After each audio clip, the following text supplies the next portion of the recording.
Pearson Jeffries Cigar and Coffee Lounge presents The Chimney Effect. With your host, Jeff, also known as El Jefe, Mike, also known as Big Smoke, and Lance, also known as Be More Smooth. How you guys doing? We are here at Pearson Jeffries doing another edition of The Chimney Effect.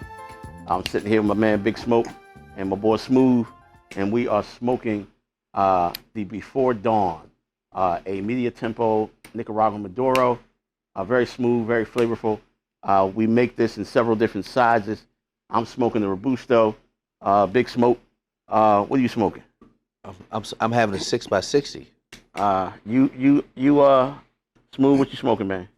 I'm smoking a Robusto as well. You smoking the Robusto? Absolutely. Okay, I thought you was gonna get something different. Nah. And we also are drinking the Before Dawn Super Dark Roast.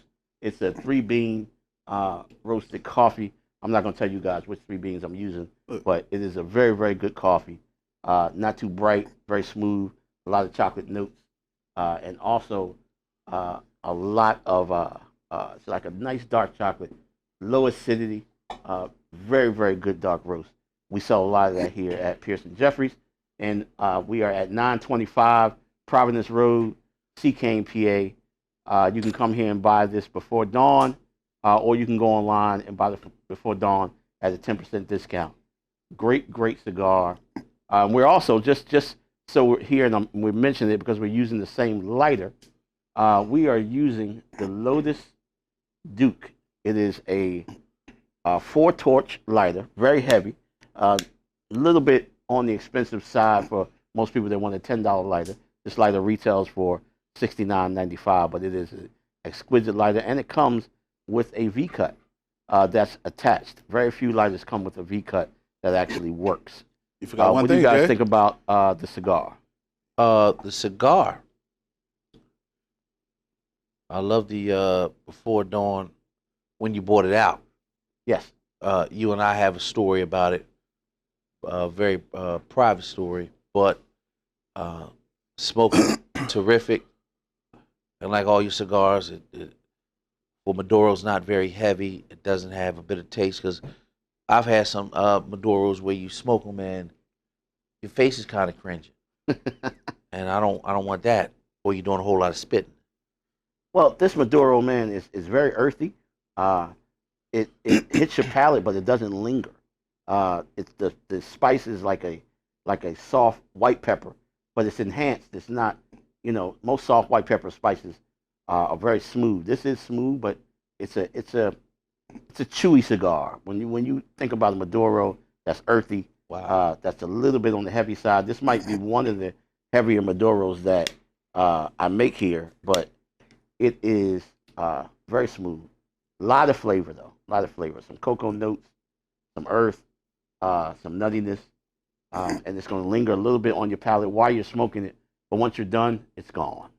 Really. It's like it's raining right now. And the funny part about it is, the Robusto that I'm smoking is very robust.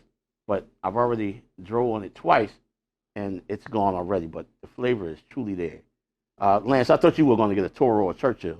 Nah. Is your Robusto robust? Absolutely. But I think you missed one part about it. Okay, that's why you're here, man. Whenever you come to Pearson Jeffries, if you mention my name, get 20% off discount. Or you got, or you got to do 20 push-ups. I'm about getting people their money back. You know what I'm saying? I understand. You know? I agree. that's the way they do it in Baltimore. Absolutely. Absolutely. Absolutely. Well, what do you guys think about the coffee? The coffee's great. That's it, man? You can't be a little bit more elaborate than that? No, Really? listen, man. I think you hit it with the low acidity. This is a great morning coffee, afternoon coffee, and a great evening coffee, as we do. Exactly, bro. As But we do when we Super come Set. here, we always get great coffee. We do. I think I always that, get great coffee. If you're going to have this cigar and you're going to have it with some coffee, this cigar is a great after-dinner cigar. I think it's a great after-dinner I don't. coffee. I don't think this is the proper pairing for this cigar doing this podcast because My mama say when something is so good, you don't do a whole lot of talking, and we supposed to talk today. Yeah, you gotta talk today, man. And I'm doing Definitely a whole gotta lot of drinking and a whole lot of smoking, All right, good. and I don't want to do no talking. But I'm going to talk today. Good. Coffee's Good. beautiful, man. It's big- awesome. Well, I'm glad that y'all like the coffee. Is it a good pairing? It's a great fair. Does it work for you? Does it work? It Because works once like again, they can go online and get this coffee at PearsonJeffries.com, or they can come here in CK to the shop. They can meet the people that are on this podcast, and they can get this coffee and this cigar as a pair, or they can get it individually at 925 Providence Road in Seacane, PA. Absolutely. Now, 15 minutes from the Philadelphia airport. if that. Now, the big news, what was we always talk about some sports. We talk about a lot of different things, and we usually have a guest. We don't have a guest today because there's a lot of things that happened this week in sports. The biggest news was last Saturday. Everybody saw Deontay Wilder get beat up. I think he threw the fight. But Do we got to talk about this? absolutely. Yes, we did. Do we got to talk about because this? he's a Yes. bum. Yes. No, I don't believe he's a bum. We're wrong. I'm gonna get a man all the He ain't no credit. bum, man. I'm He's a gonna bum. I'm He gonna ain't get a man. I'm gonna get a man all the credit that he deserves. For stepping in the ring? The man has one loss, Exactly. like a 90-something% knockout ratio That's because he got a hammer for right hand. I give him that. with a hammer. He Hammer, definitely country strong. that hammer has probably gotten him into the boxing Hall of Fame. Bro. What? But Yes. you know what this loss did? It took the joy away from me from being able to text Jeff, Bomb Squad. Yeah. because Not for me. Not for you, exactly. You've been riding Wilder as the best champion you ever seen Absolutely. forever. Ain't seen nobody. Yeah, you ain't seen nobody, man. If that's your best champion. Man. Now, Well- what do you guys think? Everybody's seen the fight. What do you think about the fight? Okay.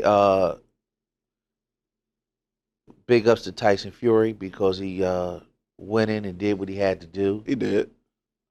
He executed a flawless game plan From when? From the beginning? from the beginning of the fight. Because, after the second round, it was over. I disagree. He executed a flawless game plan. He leaned on him. He was hard to hit, and when opportunities present himself to hit Deontay Wilder, he hit him. Oh, it's hard to hit somebody when your opponent's looking up at you from the canvas. Well, I think y'all missing it, though. Okay. I think you're missing it because he wore that 40-pound outfit to the ring. You know what I'm saying? He wore that 40-pound outfit to the ring. Nobody he took made it him. off and he was sweating like a slave. Listen, I don't have Nobody made no him wear it. sympathy for him in 40 pounds. He's an athlete. And he ran with it for 2 miles, 5 miles, or 10 miles. You got dudes like He that. walked from the back of the dressing room. 40 pounds, He bro. walked from the back of the dressing room to the ring, and then he took it off. 40 pounds. That's something. Listen, man. He walk Listen, around. He carry fat girls heavier than that. I've seen back in the day George Foreman running up the side of a hill with a half a log on his back. 40 pounds, dog. Oh man, please. 40 pounds. He tried to use that as an excuse. It's not an But excuse. He's a It's a heavyweight reason. champion. He was the heavyweight champion of the world. It's a reason. It's not an And excuse. that was part of him throwing that fight. I have a theory. Hey, We'll get into brother. that in a minute. Excuses are built upon monuments of nothingness, and that was nothing. Gosh. Okay, say that again. I said excuses are built on the monuments of nothingness, Nothingness. and that was nothing. The next, a champion makes no excuses. He gets in that ring, and he's Yeah, you're prepared to right. fight. Mm-hmm. There's nowhere in the world. The great Roy Jones says, "There's not a pair of shoes, Right. shorts, cup, or anything that he goes in that ring with that he hasn't tried on at least once Facts. before he got in there." He didn't know that was a 40-pound outfit before he put it on. He didn't. And he didn't wear it that long. And whether he did or he didn't, Look. he was ill prepared. And when Right. you're ill prepared in that business, he got punished severely. I wa- If that's the case, He was wa- exposed. I watched the fight just like y'all, and I had to deal with text messages from Bomb Listen, Squad. my so-called friend. I ain't even text him. You did. You know why? Who Because texted I didn't have to. You, Chump. I did. Text me, Bomb Squad. I didn't have to text you because the proof was in the pudding. I didn't have to say nothing. Really. But I mean, we're saying break it down. What did you think? Now, I know you're a fan of his, but technically, what did you think? Honestly, he looked outclassed from the start. He looked outclassed from the He looked start. And you do outclassed. understand he was fighting the same man a year ago. Yeah. Did he look outclassed then? Yes. Until He the looked 12th outclassed a year ago? Until the 12th round. Okay. Because I thought Wilder was going to land that punch. And he He did. did. He got lucky. It took him 12 rounds, 12 rounds. but he landed it. I think what happened was, we've all experienced this as children. You get into a fight, and a lot of times you're scared, and then when a guy hits you, and you believe he's going to kill you, and when he doesn't, and you get up, all the fear leaves you. Because it wasn't that bad. Because it wasn't as bad as you thought it was, and you realize that you can handle it. And in the 12th round, he laid there for a split second. He did. He opened his eyes. Absolutely. Then he got up, and I believe the first round to me was the 13th round. Yeah. Absolutely. I see what you're saying. It was a continuation of the same. Yep. But he had a whole year to get himself together, to come up with a game plan. And the bad part about it is for Deontay Wilder is because although he wasn't punished severely, I believe that he walked in that ring thinking that he had that one-hitter quitter. And this individual planned a whole year for him, had nothing on his mind but that. He came in, he executed flawlessly. He did. And the third, we're going to see what kind of champ that Brother Wilder is if he chooses to exercise the rematch clause. He already did. But when they supposed to fight again? Mr. Fury has They didn't get a date yet.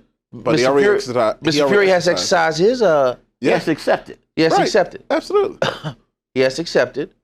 And if he does, I hope, to me, one of the biggest mistakes that he can make is get back in. That shouldn't be his next opponent. What you think about him finding his trainer after, though? I believe Big mistake. it was a big mistake. Mark Breland, in my opinion, boxing Hall of Famer, Olympic champion, welterweight champion, has made his bones as a boxer. Technically great, didn't have the great one-hitter quitter. What this fight has shown me last week is, as a professional, Deontay Wilder has a lot to be desired because he has not expanded his skill set. He is not any better on the 43rd, was it the 43rd fight? Yeah. Than he was the first fight. Didn't he start fighting at 25 years old or 20 years old? Way too late. Facts. Way too late. Before I, talk about my theory, basically, in terms of going forward with Wilder and Tyson, is it me, guys, or with this cigar, with the coffee, is the earthiness turning into a little bit of citrus? No, it's just you. Say again? It's just Just me? You could agree with me, man. I could have, but no. But it is. No, actually, I guess my palate is a little bit more mature. That's how I got to deal with that. Or less. No, I said more. Or less. More, a little bit more mature. I did make it. So I'm saying, to me, with the coffee, I mean, it's pairing perfectly. It really is. But I think maybe I'm pulling out a little bit more citrus from this coffee. It is pairing perfectly.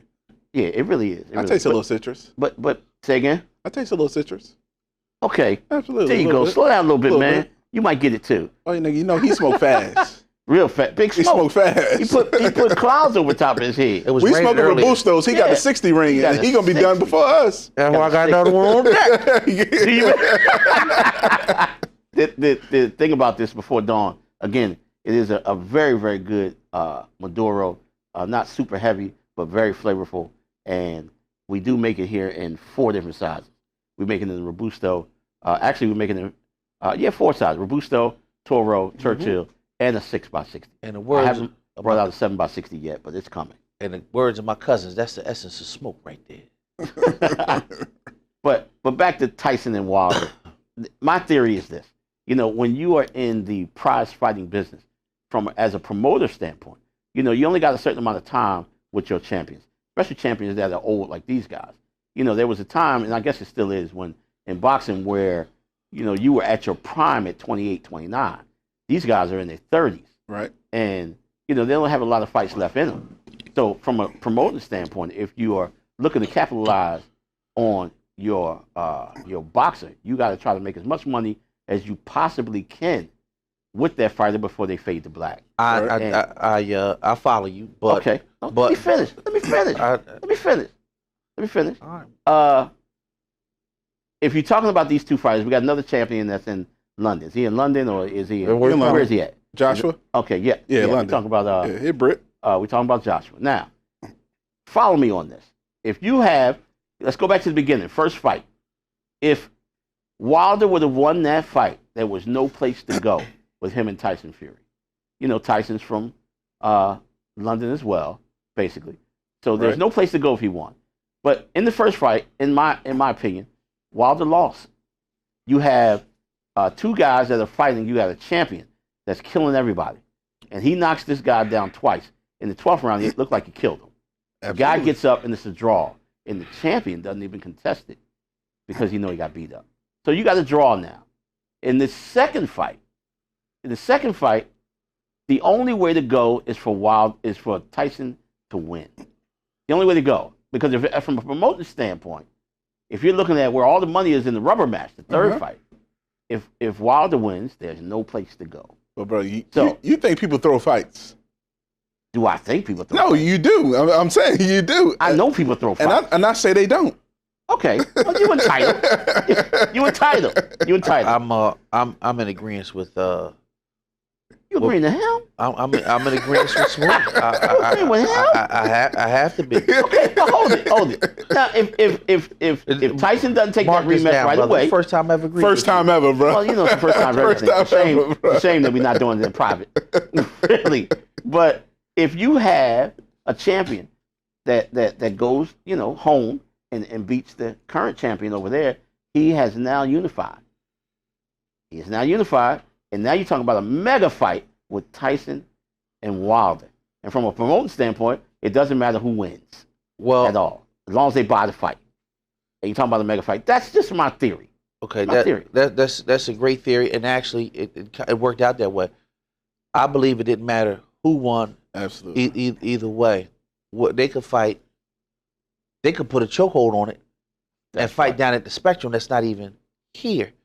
They're going to make. The promoter is going to make out, without a doubt. The promoter is going to make out. At every standpoint. At every standpoint. It's not about the fact if they make money. No, it's about how much they're going to make. They were going to make out anyway. For a boxing fan, you have to look at these two individuals. These two individuals actually remind me of, in the 80s, when I was a kid, basketball, you had Larry Bird on one side of the country, you had Magic Johnson on the other side of the country. Right. One black, one white, one from a working class town. Right. The other one from Showtime in LA. It really didn't matter because whoever won, there is somebody waiting in the wings who's going to bring more money, although he is not a better opponent. Who's that for boxing? That'd be Joshua. He has a hell of a following. He does. A lot of people like him. A lot of people like him. I'm talking about people that aren't boxing fans, because this individual's bigger than life. He's 6'7". Yep. And he looked good. He's chiseled out. He's chiseled out. He's chiseled out of a mountain. Absolutely. You can't take a punch. We're talking about the draw standpoint. And we're talking about the draw. Okay. And he's a good-looking guy. Okay, but I guarantee you this. This is what I'll guarantee you. If we go out tomorrow and we walk down Providence Road and we stop 15 people, 14 of them are not going to know who Anthony Joshua is. Probably half of them ain't going to know who the champion is. They don't know who Wilder is. They don't know who Wilder is. They don't even know who Fury is. But that's boxing, bro. Don't nobody know who these boxers are. But everybody know who Proper 12 is. Absolutely. Oh, we talking about MMA again, man. Exactly. McGregor? You be sleeping on MMA, bro. I'm not sleeping on MMA. Sleeping on MMA. I told you I respect the skill set, but I can't watch two guys wrestling on the floor. They ain't wrestling, bro. They put they their hand fighting, dog. Next thing wrestling. They kicking, and they fighting. You on the floor for 2 minutes, and like Stu said it best. You down there, and the man flipped you over and got the nuts in your forehead. See, that's not what's happening. Look, you making it something it's not. You talking about he flips you over and his nuts in your face. Yeah, man, that's not what's happening at all. Really, bro, it's fighting though, bro. But it's fighting. But when we break it down, you have you have a very, very attractive opponent, promotion wise, sitting in the wings, and they both can beat this guy. But you got basically a 3-ring circus, and you put them together, and it's gonna produce something Absolutely. special as far as the draw is concerned. I'm not talking about the product itself. The girls are going to watch it. You're talking about being able to sell the fight. And that's a fight that you can sell. I find it funny that you don't like MMA. Let me tell you why. Why? It's because you're a business guy. Everything is dollars and cents. Like you telling me prize fighters is throwing fights because it makes more sense business-wise for them to fight again. Can't have it that way. Which one you want, bro? You want business or or you want fighters? I always want business. But sometimes throwing that fight is business. No, especially if I got my money on the person that's still standing. These cats ain't going through 8 weeks of training camp to throw a fight, bro. All right, no problem at all. I understand. I believe there's an undercurrent in the boxing business. I definitely believe that. I believe a perfect storm would also happen in this fight, and it's a sad state of affairs that the climate of boxing, that you can have an individual with a right hand as his only skill set, and he took his right hand to the Hall of Fame, knocking out 41 of his first 42 opponents. You really think he go in the Hall of Fame? He knocked out 41. I'm sorry, he knocked out 40 of his first 41 opponents. Gotta be going to the Hall of Fame. Gotta be going to the Hall, bro. He was the champ, Holmes. He was the defending heavyweight champ. Jay, you don't give him no credit, bro. Whether I like the guy or not, well, I don't know him. Well, not know him personally, but I'm just saying his skill set. Everybody give it no respect. Everybody here knows that I'm the hardest guy. Listen, if you right now, can knock out somebody with the right hand, and you knock out 40 of them, you go in the Hall of Fame? Absolutely. Yes. Absolutely. Yes. Absolutely. Then listen, the boxing industry as a whole has taken a real bad turn. That's what I just said. That's what I just said. What solidifies the Hall of Fame in boxing now? You knocked out 40 people. Bruh, there's 40 people. 40 people justifies you going to the boxing Absolutely. Hall of Fame. Without a doubt. This his first 40 fights, his record. He has to lose the next 20 fights. Hopefully he won't stay in the ring that long. He would have to lose the next 20 fights and wind up like some less fortunate guys for him not to go. If he has 5 more fights and he loses 5 more fights, he has to go to the Hall of Fame. I commend him for this. I commend him for being the heavyweight champion of these United States and being, of the world and being a black man. Well, you tough. I commend him for that. You tough. Hey, Big Face 20 text me and he said, "Your dark skinned boys let us down." He said he gonna go to Trump and ask Trump, "Can he extend Black History Month to April because Deontay Wilder lost?" Trump gonna say, "Yes, I can extend it for you," and go on TV and say, "I never said that." I never said that. Absolutely. But big ups to the champ, Tyson Fury. I just got to give him credit. For sure, bro. Gone are the days because, like my friend just said, El Jefe, that they're trying to maximize the product because boxing is in such disarray and bad. What's the name? There was a time where you fought everybody. If you were the champ, absolutely, you are the heavyweight champ. You are the baddest man on the planet. Facts. Hands down. That's like when I was a kid, you were the decathlete, you were the Olympic decathlete champ, you were the gold medalist, you were the best athlete in the world. In the world, yeah. The Decathlon, huh? Yeah, well that's what they said. Bruce Jenner, nigga. Bruce Jenner. Yeah, look where we are with that. Right. That's look another where we are with that. Hold up. That's another story. That's another story. We ain't story. supposed to say nothing about that, right? No, we can't talk about that. Yeah, get out of here, man. We can't talk about that. Can't talk about her or him or whatever the hell he is. Well, he a bad bitch. Yeah, okay. There you go. Hold up, with big feet. Well, really? Well, in the words of the great Dougie Fresh, he can sing, rap, and dance. Just one shot. He can run, jump. He can run, jump, and throw better than anybody on the planet. Anybody, dog. In the 70s, yes. Yes. in the 70s. Landed them on the Wheaties box. Today too. In 20, Somebody beat him. in 2010, the boys wear the dress. Absolutely. Mhm.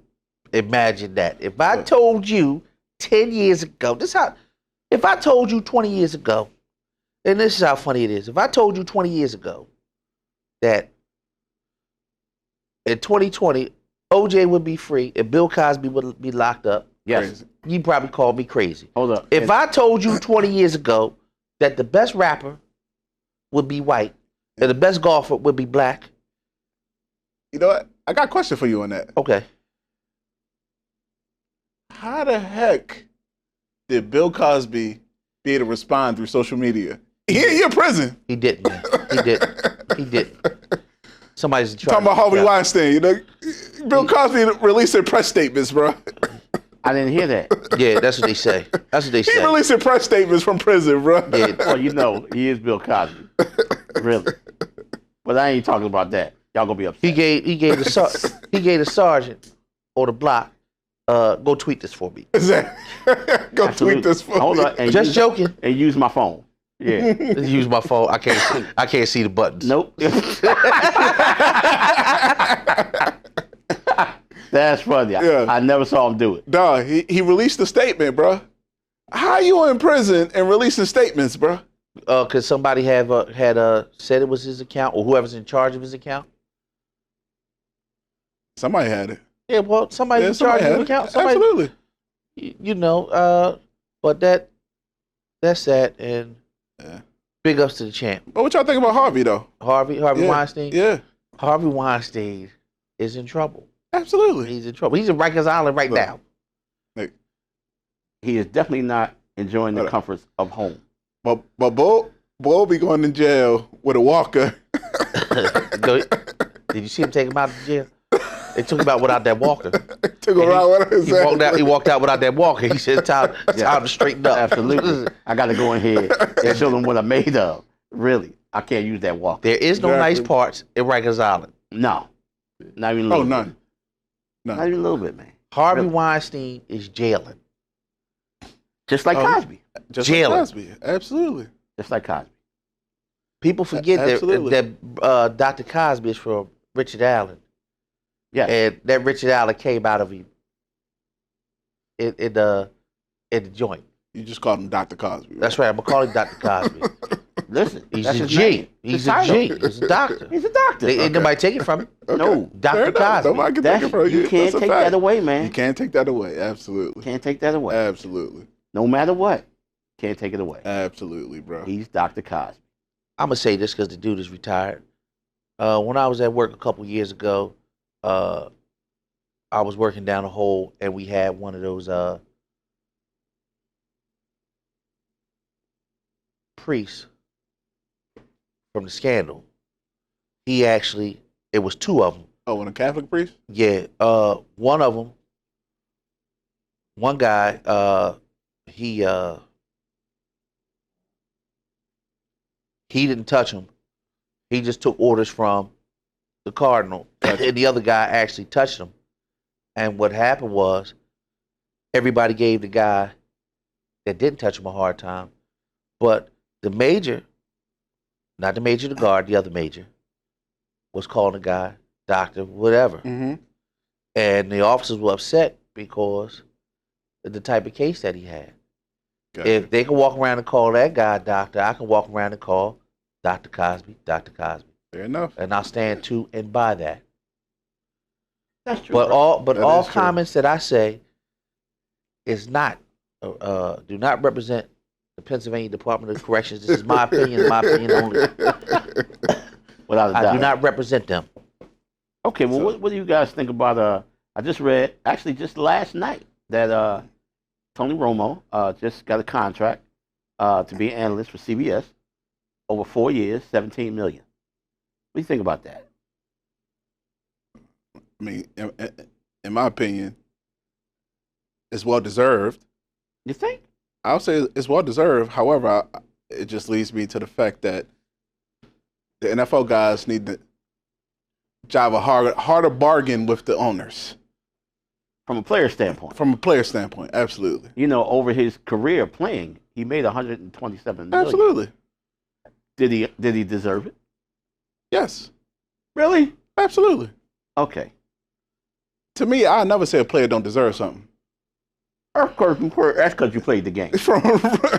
Look, That's because you played the game. How do I feel about it? I think brother Tony Romo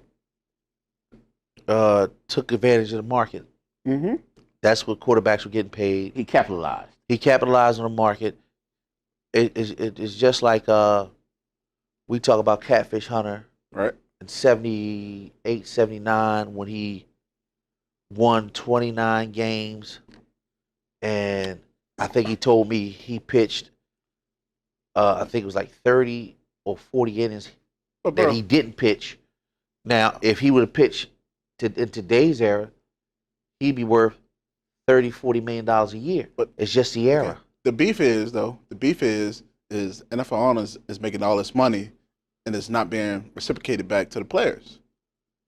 I mean, in the NFL, you got all these players, but the players is only getting 48% of the money. But in the NBA, them boys miss games. You remember the lockout season when they only played 32 games? They locked them out because they were willing to miss money for the embetterment of everybody else that's playing in the league after that. NFL guys, it's like they be telling the owners basically, take whatever you want, slap me up my ass, it's good. Well, you said it best, man. You said that 90% of the players are making less than what Tony Romo as an analyst is making over 4 years. Can I say this? I totally agree. The average NFL contract is for 3 years, bro. Three years. Well, if you ask me, this is me personally. I've said this before. The NFL is the only entity in the world, in this country, where the players must hold up their end of the bargain and the owners can back up at any given time. Any given time. In contract law, that should be illegal. So there are no guaranteed contracts. So the players have something to do, have some work to do as far as getting guaranteed contracts. But why you don't think they is willing to miss a game? It's like these mofos be. What do you mean? It's like they don't want to miss one game, bro. You if you want equal treatment, you got to be able to put it back in their face. You can't. NBA cats miss games, bro. The NBA is 82 games. You talking about 16? Yeah, but when they missed it, they only played 32 that year, so the owners took a loss. Well, the owners took a loss, but the NFL, because it's A, time sensitive, and B, more importantly, it's wear and tear taxing on your body. What are they supposed to do? The only fight or recourse that they have is during this time right here, collective bargaining agreement, is to get guaranteed contracts. Right. That's what they have to do. If I get hurt, you can cut me, and then I'm ass out. I'm with you. As of right now, yeah. As of right now, yeah. That's what I'm saying. So they should be rumbling for guaranteed contracts. You sign a $50 million contract, but only 10's guaranteed. Or whatever they give you up front. Yeah. And then if something happens and they don't like it, they can go ahead and ask for a percentage of their signing bonus back. Absolutely. I think, and I don't give a damn nothing about Arthur Blank when I say this, there was no way in the world that he should have asked Michael Vick for any of that money back. Absolutely. Because that's what they do, though. He asked Michael Vick for that money back. My question to him was, all those jerseys that you sell, did you give those people their money back? Absolutely, bro. Negative. That's a good point, man. And that's the end of my diatribe for today. Diatribe. Okay, again, man, how's this cigar coming out for you? We're smoking it before dawn. And how's it working out for you? Well, it's getting better, and Lance has made a couple good points, and I agree with him. So mark this date down. Mark it down, bro. Mark it down, bro. It's a cigar. You agree with him. You hadn't even been drinking. Really? You agreeing? If Wood was here, Wood say Mikey's in his bag again. Absolutely. Really? But yeah, I'm about halfway through too, man, and I'm still working on the Robusto, so it is excellent. It really is. It's softened up a little bit on me in terms of the actual softness on my palate. It's not as full, but it's still very smooth. And again, my coffee's cooled a little bit, but it's pairing perfectly. So again, if you guys want this coffee, if you want this cigar, you can come here to Pearson Jeffries at 925 Providence Road, Seacane, PA, or you can go online and grab the Before Dawn and the Before Dawn Super Dark Roast coffee. They pair perfectly. And if you mention Be More Smooth, If you come in and mention Be More Smooth and ask for the Be More Smooth cut off. discount, yes, you could get it and at a reduced rate. yeah, because every time we do this podcast, man, your rate changes. Really, you go from 20%, 10%, 15. I'm trying to save these people money, man. In a minute, you gonna say, come here and just say his name. It is free. For free. I'm just gonna have to say, get out my shop. Really. He's a little crazy when he on the podcast. He was off his medication. Really. Have y'all been watching all the the debates for our next presidency? I'll let y'all go ahead on that first. Have you, bro? They be arguing like they in high school, bro. I saw maybe 10 minutes of the first Democratic debate, and what I saw was 5 or 6 people on stage arguing with each other that had nothing to do with politics. Had nothing to do with politics. It made me laugh for about 5 minutes, then I turned it off. I believe that the Democratic Party, if they don't pull themselves together, get unified, and put together a candidate with a platform, they are in serious trouble. The individual they need to be scared of is Bloomberg. Oh yeah. Well, listen, man, Bloomberg. I think if you in my again, this is my opinion. Moving forward, Bloomberg. I think that based on the money that he's spending, and people, the public, if they see it and they see it all the time, They believe it gets Believe it, yeah. Burned into their brain. They believe he is the one just For because they see it. So if he keeps doing what he's doing, he actually might be your next president. He has an opportunity. In my opinion. He has an opportunity because what he's doing is he is appealing to the disenfranchised voters. Absolutely. And some people might get in their mind that because he's doing so much promoting on television, they might get in their mind that it's because the other candidates not promoting as much as he is, he really, really wants to win. They're not looking at the economics behind it in terms of the money that he's spending. They feel as though that, man, he's spending all this money. I mean, they're not looking at the fact that he's spending all this money. They look at the fact that he's on TV all the time. He must be the one that really wants to win. He's spending all this money, right? And I never looked at it from this way until Lamar said it, is that mofo made his money the right way. Honestly. Well, the right way. You know what I'm saying? Well, yeah, probably not honestly, but he wasn't born with it. He wasn't born with it. Absolutely. Can I ask you, brothers, Absolutely. Can I ask you, brothers, a question on that? Because he, in this country, this country, which they deemed it was unconstitutional, but he did it anyway, was a stop and frisk, which yielded pretty much no arrests. I think it was less than 4%. Right. So out of 100, if you pull over 100 black guys, right, you're gonna lock up 4% of them because 4% of those guys are probably on parole. Yeah. And you might catch them a little dirty. He has since then backtracked on. He said he was wrong. He was wrong. Right. He said he was wrong. Do you believe that he is sincere in his retraction of the stop and frisk, and does that retraction going to benefit him moving forward as a viable candidate for the president of the United States? But I answer it this way: do I believe that he was sincere in his retraction? No. No. Yeah. Do I believe that by him retracting it, will it allow people to believe it because he did it on TV? Yes. Because people believe the media controls the way you think. It the does. biggest arm of the media is television. People see it on TV. They believe that it's true. Everybody here, if they start doing a instrumental version of the Coca-Cola song, you'll know it's Coca-Cola. When people hear plop, plop, fizz, fizz, they think Alka-Seltzer. TV controls the way you think. It does. So will they believe it? Absolutely. Do I think it was sincere? Absolutely not. Not. Absolutely not. But our president praised it as well, though. He said it was the best thing that ever happened in New York. When did he say that? While he was president? Yeah, no, he wasn't president at the time. Okay, before he was president. Before he was president. That's because he was a Democrat then. He was a Democrat then. He was a Democrat then, man. And he lived in one of his houses was in or apartments in New York. So of course he's gonna say that. Fair enough. Our president, man, in my opinion, follows the status quo. If you're gonna flip from Democrat to Republican to become president, you following the status quo. You are. Now in terms of him with the stop and frisk, when he did it because he thought, it was what he had to do to get reelected as mayor. Right. So it worked for him. It did. But now it's not working for him, so he has to retract it.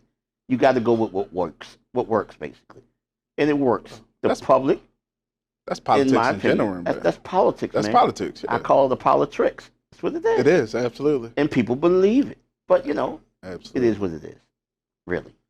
What do you think, Stu? Well, Smoke. What do you think? And I'm gonna start again. I'm gonna keep trying to remember to say Big Smoke because I don't want to be on our podcast calling you Smoke. Pause. You call me that because I bring smoke. Before you go, I just make a funny story. I was talking to my son before I came here. Right, he was eating a burger.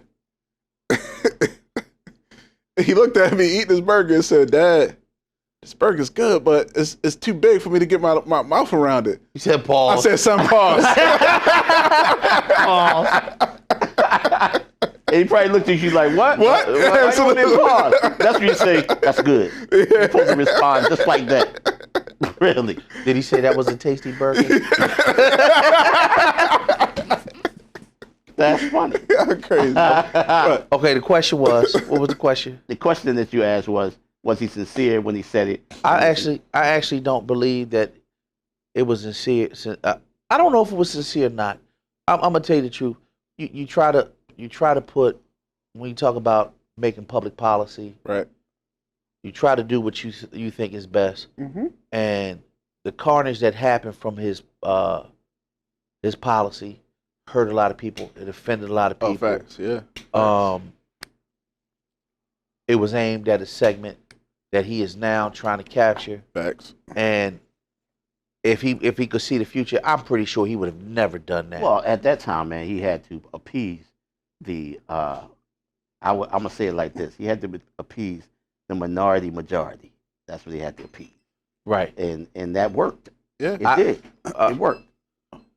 But you know why I have a hard time? I have a hard time with these politicians putting rules or judgments or whatever you want to call it that directly affect, say, black people, but yet then you come back on the other end to want us to vote for you.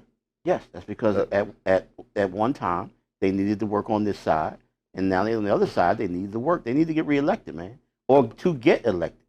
All that. Listen, the one thing that, and I know you guys are going to agree with me on this, but the one time that you see these guys are when they're running for office. Facts. Once they are elected, except for our current president, yeah. Once they are elected, you don't see them. That's from mayor right. to state representative to congressman to senate.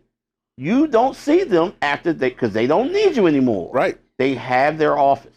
When it's time to run again, you see them again. That's because they have to convince the public that they are worthy of getting your vote for the second time or the first time. Absolutely. Other than that, you don't see them at all. At all. I would love to be contrary on that point, but I have to totally agree with you, brother. Why you gotta be contrary today when I'm talking? I said I want to be contrary, but I can't. I can't. I know. I said I can't. You shouldn't even have to. But I want to be. Fair enough. Fair enough. You know, that's what they do. I know. He gonna oppose you at any point. I'm good for opposition. I really am.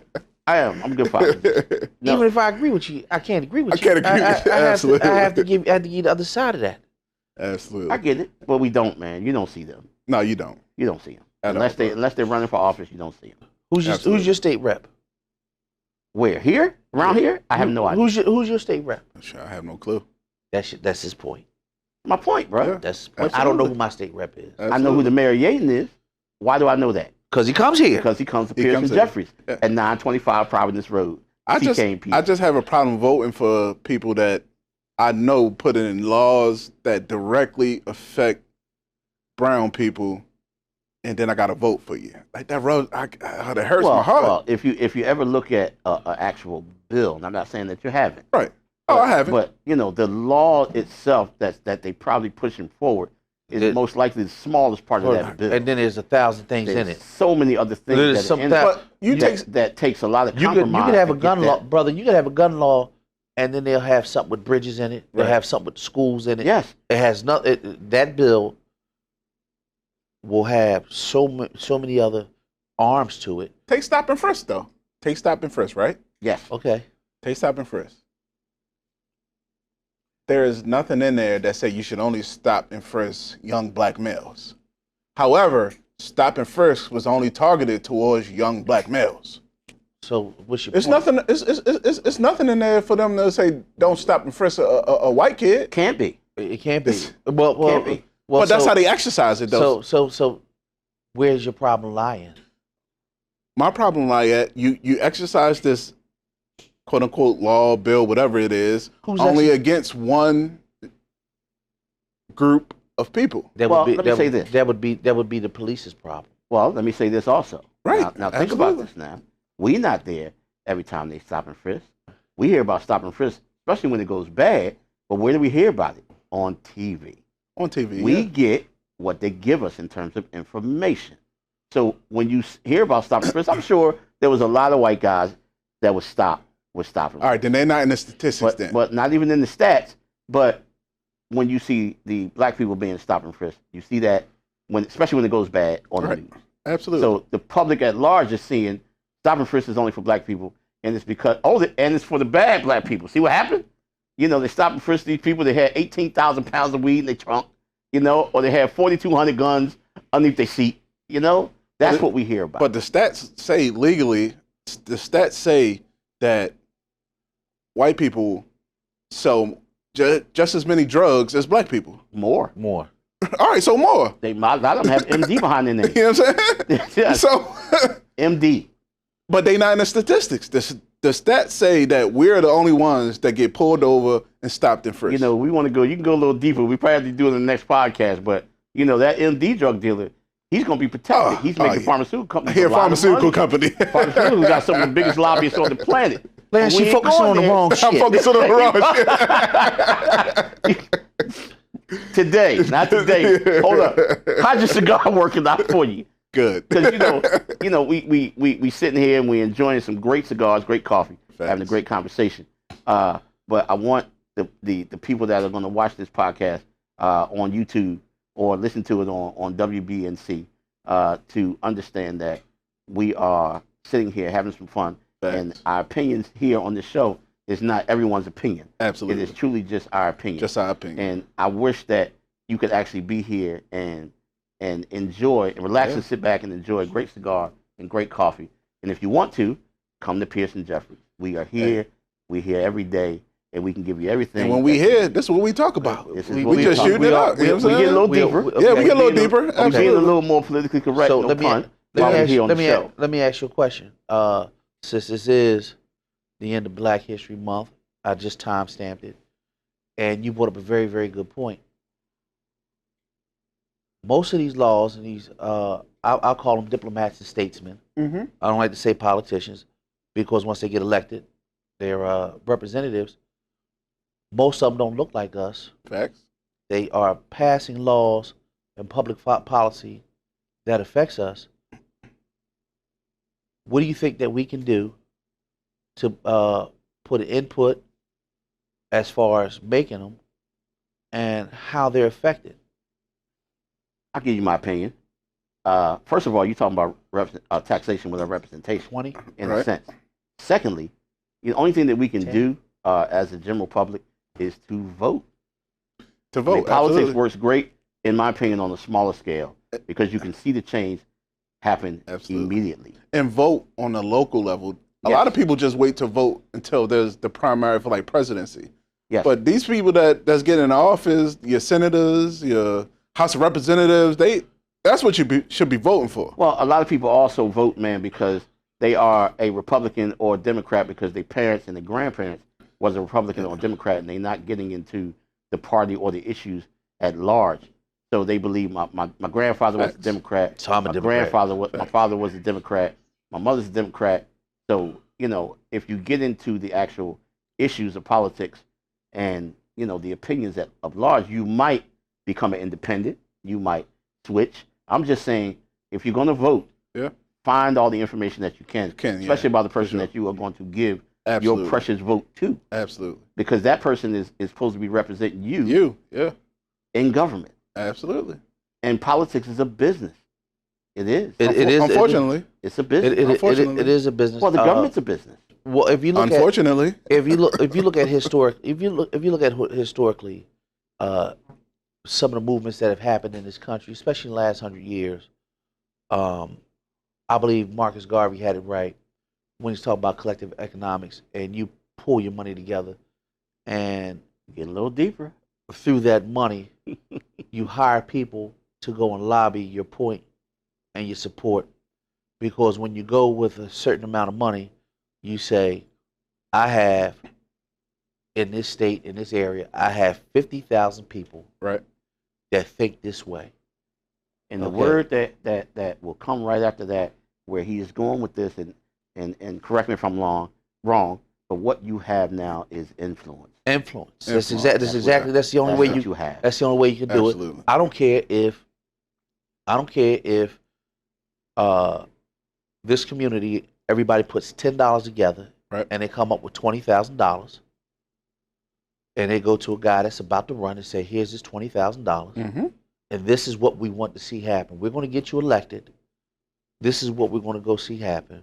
We have a committee of 10 that's going to make sure that every time you go to Harrisburg that you're voting. We want to know how you voted on this particular issue, because that's all public access. Yeah, for sure. It's all public access. And on the flip side, if you're really talking about on a local level, and like I said, you can see politics happen, you can actually go to your local sheriff's office and say that, we need a traffic light here, we need this here, and we have enough people behind us that if you don't do this for us, we're not asking for the impossible.